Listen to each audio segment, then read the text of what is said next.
it raises the possibility that the polls could underestimate Mr. Trump again.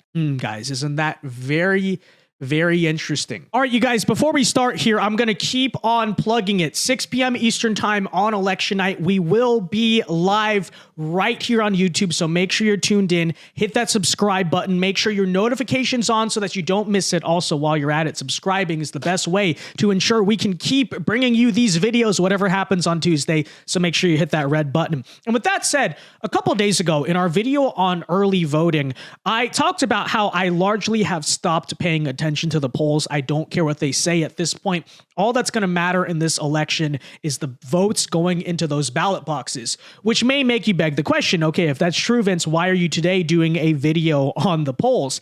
And it's not because of the numbers. Like I said, I don't really care about it at this point. It's because of the New York Times admission that they made about their poll that may suggest very good news about the actual votes going into those ballot boxes. So we'll talk about that in a second. But first, again, the polls at this point, okay, a lot of people can speculate. You know, you have the Selzer poll that has Harris winning Iowa by 3 points, which, guys, Kamala Harris is not going to win Iowa by 3 points. I'm not even going to get into that. Okay, like I said, if you believe that, if you're a Kamala Harris supporter, go dump all your resources into Iowa. If you believe that as a Trump supporter, that Kamala's going to win in Iowa, then I don't know. Then don't get complacent. Like, go vote, try your hardest, because clearly we're losing pretty. It doesn't really matter. You know, when you really break it down, her crosstabs, her sampling were atrocious. And funnily enough, when she was asked about her own methodology, it appeared she couldn't even really defend that.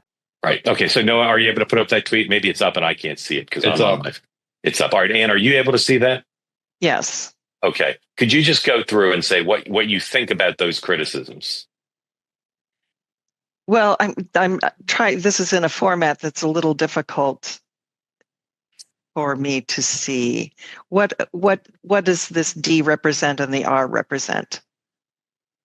D. So they're saying that. And again, he says, read through the Selzer crosstabs. Yeah.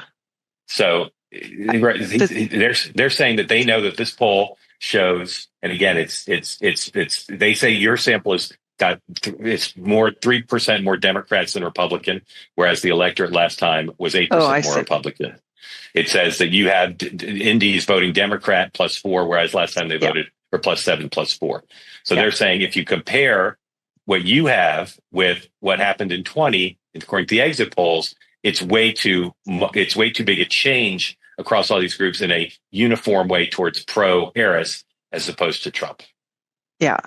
Well, this is the first time I'm seeing this. And so look, a lot of us on the conservative side are going to have our own theories. Some people may say it's pure corruption, right? These are suppression polls days before the election meant to suppress the turnout for Trump. Some people might, on the flip side, kind of say that like they're rushing to do the poll, so the methodology is not that good. Again, it just straight up does not really matter at this point. But we will talk about this New York Times poll really quickly to demonstrate a couple things. Honestly, firstly, why, at this point, like the polls are kind of useless, but also I will show you what the NYT pollster said about their own methodology, what they found when conducting the poll, that I will say is actually relevant here. But firstly, I mean, let's talk about this New York Times Siena poll that we are actually hinting at right here. And this is what it shows. So first of all, the most important metric here, it does show Trump winning the Electoral College with 280 votes. So I guess I'm happy about that. Again, doesn't really matter at this point. You got to go vote. But here's what it is showing. So it has Trump winning Arizona by 5, winning Michigan by 2, winning Pennsylvania and Georgia by 1, but losing Nevada, Harris +3 in Nevada. Kamala wins Wisconsin by 3 and North Carolina by 4. Okay, so if you're a little bit astute, do you understand why I'm saying like the polls at this point don't even matter? Because this is totally schizophrenic, okay? And I'm saying that as someone who is a Trump supporter and saying, oh, well, Trump would win 280 with this, but there is frankly, folks, there's absolutely no universe in which Trump wins Arizona by 5, but loses Nevada by 3. Like, that is not happening. Those states are geographically close. They are similar. They're going to vote a little differently, but you're not going to see a swing of 8 points. Okay, I'm just telling you, like, right now, that's not going to happen. He's not going to win Michigan by 2, which is the bluest of the blue wall states historically, but losing Wisconsin by 4. He's certainly not winning Georgia by 1, but losing North Carolina by 4. Like I said, do the polls at this point even matter? They're showing us wildly contradictory results, whether it's Trump winning big or Kamala winning big, or it's just totally all over the place. You got Kamala +3 in Iowa. Again, not happening. You can cope about that as much as you want. But again, I will show you right here the most important metric, and maybe something we are actually interested in, totally disregarding all these all over the place results that even if Trump's winning, I don't really care about. This is important though. There's this big question around the polls, which are obviously a lot better for Trump this time around. Are they still underestimating Trump in the polls, right? Because historically, as you know from both 2016 and 2020, the polls always underestimated Trump. The common logic on the right-wing side nowadays is, okay, well, they're going to underestimate Trump again, and Trump's going to win. But you could make a counter argument to that. You could say the polls have gotten better. Maybe this time they're kind of estimating correctly, or even overestimating Trump because they want to correct for that. Look at 2022. We kind of actually overestimated the Republicans. That's really, frankly, folks, up in the air. Nobody really knows the answer to that. But I will point out that the New York Times pollster Nate Cohn did say, right, when conducting this poll, that, like I said, you saw the results is kind of all over the place, but white Republicans were not answering their polls nearly as much as Democrats, and says that the polling miss could be similar to 2020. What are we talking about here? If you're not familiar, it's called non-response bias, and I'm going to read for you right here.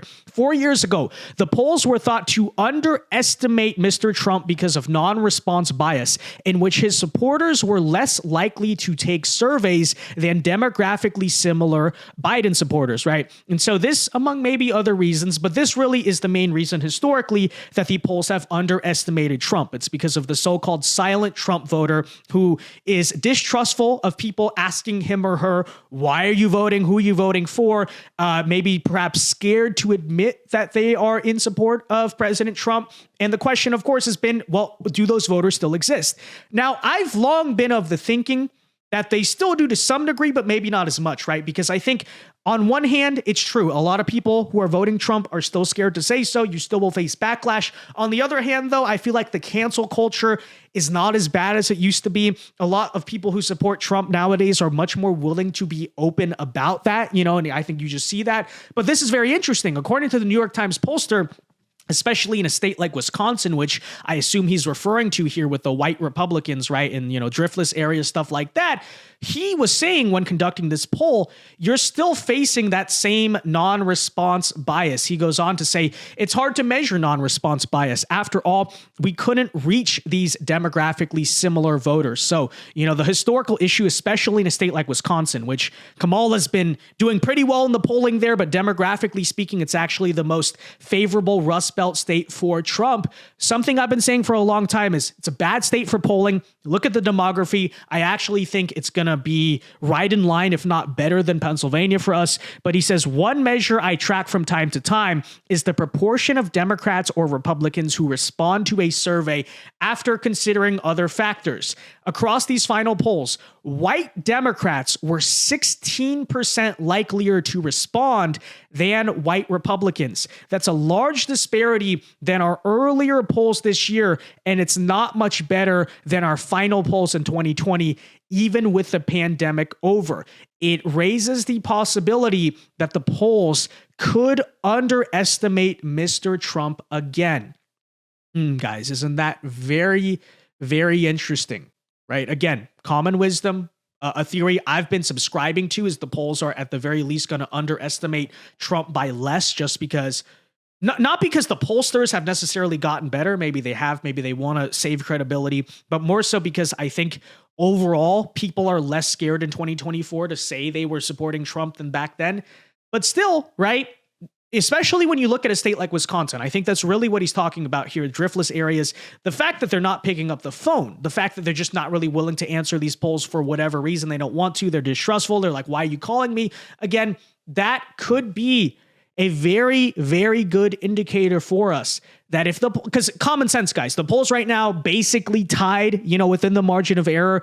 I think Trump is still leading in RCP. I haven't checked it in a couple days. Like I said, I really did stop caring about the polls to a large degree. But yeah, if the polls underestimate Trump even by a little bit this time around, it is an electoral college landslide, right? Trump will win all 7 of the battleground states. Heck, he's only down 2 in the polls in states like Virginia, for instance. You may even see some of those places flip. Again, that's assuming that the polls underestimate Trump by the same margins they used to.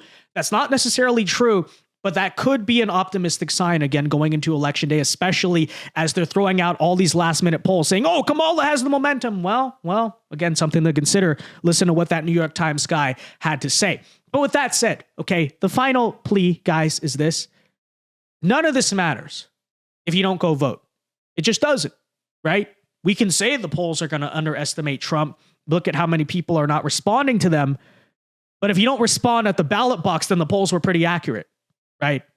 So make sure, if you've not voted yet, make sure you have a plan on Election Day to go vote. Whether you're turning your absentee ballot in person or you're voting the traditional way, go and do it, okay? Don't get overconfident, think you don't have to vote because he's winning in Rasmussen or Trafalgar or something like that. Don't get demoralized because Selzer said Iowa +3 for Harris. Again, not happening. Shut it all out. Ignore it all. Just do your part. That's about all you can do at this point, right? It really is in God's hands at the end of the day. But all you can do is making sure you did your part. I voted. I know a lot of my audience already did. If you did not, no shame. Okay, don't worry about okay, we preached early voting. If you didn't want to do it, fine. Just make sure you do it on Election Day. And if you didn't do it after Election Day and we wake up to a Kamala Harris presidency, then there is some shame in that. So don't be that guy, okay?